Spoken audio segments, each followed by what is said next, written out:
जी, अस्सलाम वालेकुम। कैसे हैं आप लोग? सलमान अर्शद मेरा नाम है और आप मेरा चैनल देख रहे हैं यूट्यूब का। अगर आपने ये सब्सक्राइब नहीं किया तो इसको सब्सक्राइब ज़रूर करें और बेल आइकन को भी प्रेस करें ताकि हमारा जो सिलसिला है ये कनेक्शन का ये बना रहे और आप लोगों को जो लेटेस्ट मेरी वीडियोज़ हैं वो टाइमली मिलती रहें। देखें जी, KSE 100 का इंडेक्स का जो है वो एक छोटा सा ओवरव्यू करते हैं। सबसे पहले तो जो चीज़ है वो ये है कि मुझे जो बहुत ज़्यादा सवालात मिल रहे हैं ना, उसमें से पहला सवाल तो ये है कि जी KSE 100 क्या महंगा है?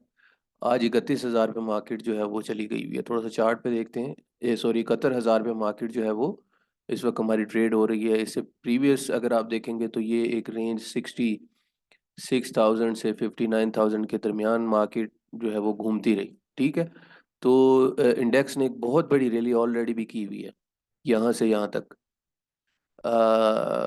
ये बहुत एक लंबा चौड़ा जो है गेन बनता है, जो 45 से मार्केट जो है वो 66 पे गई और उसके बाद ही मार्केट में थोड़ी सी करेक्शन आई, मार्केट नीचे गई, फिर करेक्शन के बाद फिर मार्केट ने पुल बैक किया, फिर दोबारा उसी जगह पे डबल बॉटम बनाया। डबल बॉटम का मतलब होता है जब कोई चीज़ एक ही जगह से वापस ऊपर की तरफ जाए तो वो डबल बॉटम बन जाता है। वो कंफर्मेशन होती है कि ये सपोर्ट अच्छी है। तो 59,000 की सपोर्ट अच्छी थी। मार्केट ने अपसाइड लगाई और अपसाइड लगाने के बाद जनाब आपका ये जो प्रीवियसली हाई था 66,000 का, वो मार्केट ने वहाँ पे स्ट्रगल करने के बाद उसको ब्रेक किया। तो अब क्या मार्केट आगे कैसे परफॉर्म करेगी ये कैसे पता चलेगा? तो उसके लिए मैं थोड़ा सा अब चार्ट जो है वो रिवाइज करता हूँ। ये पुराना चार्ट बना हुआ है। अगर आप प्रीवियसली मेरी वीडियोस देखते रहे हैं तो आपके साथ ये पहले से ही जो है वो शेयर हुआ हुआ है। ठीक है, तो ये जो रेजिस्टेंस है इसको भी ख़त्म करते हैं और इसके ऊपर एक ट्रेंड लाइन ड्रॉ करने की कोशिश करते हैं और देखते हैं कि अगला टारगेट जो है वो इंडेक्स का क्या बन सकता है। ठीक है, तो सबसे पहले तो ये है कि एक ट्रेंड लाइन ड्रॉ करें। ट्रेंड लाइन में मैंने यहाँ से स्टार्ट किया। ये जो चीज़ है इसके ऊपर मार्केट ने रिवर्सल ली, ये एरिया जो है। तो इस एरिया पे ये एक समझ लें कि एक फर्स्ट सपोर्ट जो है वो यहाँ पे बन गई। ठीक है, इसको पहली सपोर्ट कहते हैं। आगे यहाँ पे हो सकता है प्रोबेबली इस जगह पे मार्केट जो है वो करेक्शन लेके जब आएगी तो इसकी दूसरी सपोर्ट बनेगी। अच्छा, मार्केट में जो है वो करेक्शन ड्यू हो गई है पहली चीज़। और ये करेक्शन जो है कहाँ तक होगी? ये करेक्शन होगी जनाब आपकी जितना ये ट्रेंड लाइन की लगी हुई है, जितनी उसी ट्रेंड लाइन की के बराबर होगी। राइट, तो ये देखें ये यहाँ पे तकरीबन कोई अगर मैं इसको थोड़ा सा नीचे करूँ तो यहाँ पे जो जो है इसकी एक सपोर्ट, ये पहली वेव बनी है। ठीक है, करेक्शन के बाद वेव 1 बनी है, उसके बाद अब ये वेव 2 स्टार्ट है। तो ये तकरीबन 72,000 के करीब मार्केट का जो है वो करेक्शन का या रेजिस्टेंस का जो है वो लेवल है, जो कि करीब ही आया हुआ है। तो 500-600 पॉइंट के बाद जो है वो मार्केट यहाँ से करेक्ट होगी और करेक्ट होके कहाँ पे आएगी? इस जो ट्रेंड लाइन है इसके करीब कहीं पे आके जो है वो वहाँ से बाउंस लेगी। और तीसरी जो वेव बनेगी इसकी, वो भी सिमिलरली वेव जो 3 होगी, वो उसकी उसकी मैग्नीट्यूड भी वेट जो है 1 और 2 के बराबर होगी। और ये जनाब जाके आपका इंडेक्स का जो तीसरा वेव बनेगा वो तकरीबन कोई 78,000 का लेवल बनेगा। तो ये मैंने आपके साथ शेयर किया है।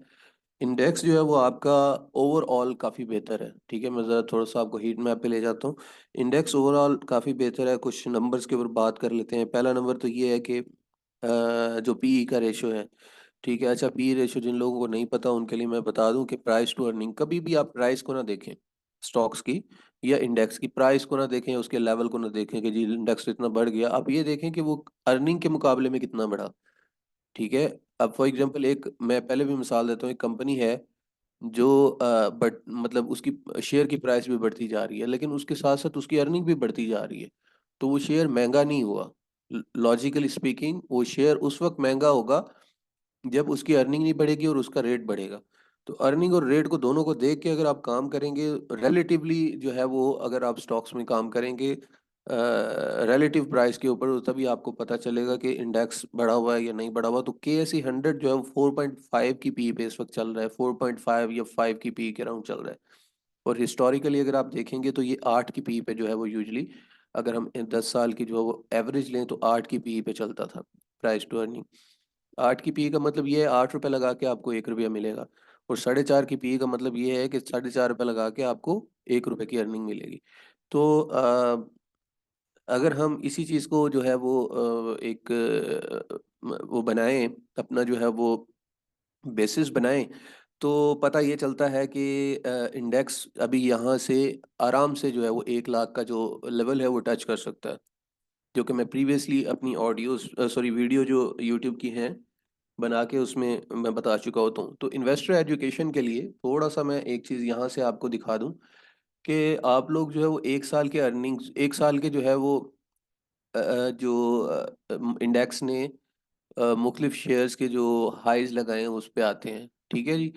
तो आप देखेंगे 51% HBL, फैसल 84, NBP जो है वो national bank 100%, bank of Punjab 34%, bank Alfalah 100%, मैदान 125%, UBL 83%, BIPL 133%, बैंक अल हबीब 100%। तो ये जो है वो 1 साल की इनके प्राइसेस बढ़े हुए हैं। अब यहाँ पे देख के पता ये चलता है कि यार इतनी बड़े रेट पे क्या क्यों खरीदेगा कोई इसको। लेकिन मैंने कहा है कि रेट को ना देखें, आप पीई को देखें।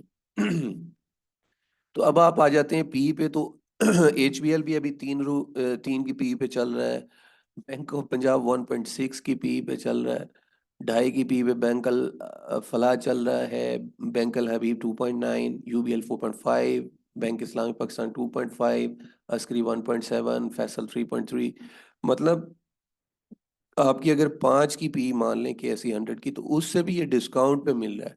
तो मैं वही बात आपको कहता हूँ हमेशा कि जब भी आप स्टॉक्स में खरीदें तो उसकी पी देखें, उसके बाद डिविडेंड यील्ड्स भी अगर आप इनकी देखेंगे तो इन रेट्स पे भी इनका तकरीबन कोई 16%, 17%, 24%, ठीक है जी, 12%, 12%, 17%, 18%। तो मतलब ये तो रेट की बात की है ना मैंने अभी आपके सामने, यहाँ पे ये जो 1 साल का रेट इसका बढ़ा हुआ है, रेट के साथ साथ ये सस्ते भी हैं, और सस्ते के साथ इनकी डिविडेंड्स भी अच्छे हैं। डिविडेंड यील्ड पे आएंगे तो डिविडेंड्स भी अच्छे हैं।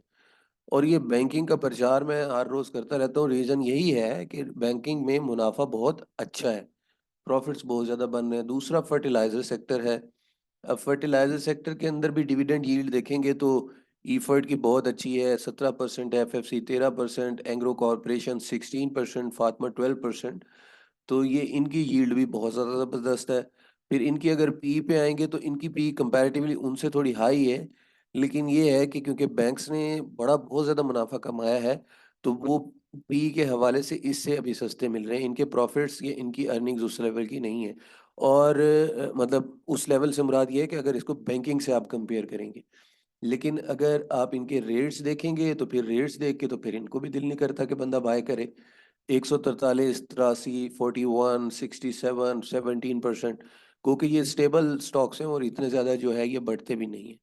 तो इसी तरह से बहुत से स्टॉक्स जो है वो जब आप देखते हैं कि उनकी अर्निंग कितनी बढ़ गई हुई है, तो उनमें बिल्कुल जो है वो दिल नहीं करता कि बंदा उसमें इन्वेस्ट करे। लेकिन आपने अगेन जो है वो देखना होता है कि स्टॉक्स जो है वो आपकी अर्निंग के साथ साथ रेट को बढ़ा रहे हैं, तो फिर उसके अंदर कोई घबराहट नहीं होती। एक इन्वेस्टर एजुकेशन के लिए लास्ट में चीज़ बता दूं आपको कि जब भी आप स्टॉक्स खरीदें सबसे पहले तो उसके क्वार्टरली जो रिजल्ट्स होते हैं, ठीक है, उसको ट्रैक करें। दूसरा उसकी एनालिस्ट ब्रीफिंग को ट्रैक करें। अच्छा, एनालिस्ट ब्रीफिंग जो होती है वो ज़्यादातर आजकल जूम पे हो रही है। तो अगर तो आप आपके कुछ सवाल होते हैं, आप किसी कंपनी में इन्वेस्टेड हैं, तो एज ए शेयर होल्डर भी आप उसकी एनालिस्ट ब्रीफिंग को अटेंड कर सकते हैं, तो वो ज़रूर अटेंड किया करें। और अगर आप उस सिटी में रहते हैं तो उसकी एनुअल जनरल मीटिंग भी ज़रूर अटेंड करें, क्योंकि आपने बहुत ज़्यादा कंपनी तो लेनी नहीं होती। ये थोड़ा है कि आपने 100 कंपनियां जो है वो लेके रखनी है और 100 को अटेंड करना है। आपने सीधा सीधा कंपनी जो है वो लेके रखनी होती है, और फिर उसके अंदर आपने जो है वो उसकी AGMs वगैरह अटेंड करनी होती है। इससे काफ़ी लर्निंग होती है। एनालिस्ट ब्रीफिंग्स ज़रूर जो अटेंड करें, AGM ज़रूर अटेंड करें। और इसके अलावा मार्केट में जिस ब्रोकर के साथ आप अटैच हों, या उसके अलावा भी जाहिर सी बात है मार्केट में दूसरे जो है वो किसी भी आपको स्टॉक की जो है वो एनालिस्ट रिपोर्ट चाहिए होती है, तो वो भी यूजुअली मार्केट में मिल जाती है। तो वो भी पढ़ा करें कि उसको एनालिस्ट किस पर्सपेक्टिव से देख रहे हैं। एनालिस्ट एनालिस्ट वो लोग होते हैं जो उसका एनालिसिस करते हैं कि स्टॉक खरीदना चाहिए या नहीं खरीदना चाहिए। तो ये एनालिस्ट की जो रिपोर्ट है ये भी बड़ी अहम होती है। इसको भी जो है वो ज़रूर आप अपने तो जी, इस तरह से आप जो है वो अपने स्टॉक्स को एनालाइज़ करें, एनालाइज़ करने के बाद उसको आप जो है वो उसके अंदर कोई किसी भी किस्म की जो है वो इन्वेस्टमेंट अपनी बनाएँ। तो ये यहीं पे तक रखते हैं, नेक्स्ट में इंशाल्लाह ईपीसीएल की जो है वो आज जो इसके रिज़ल्ट्स आए हैं उसके ऊपर इंशाल्लाह बात करूँगा। तो स्टे कनेक्टेड, इंशाल्लाह will see you in the next video. अल्लाह हाफ़िज़।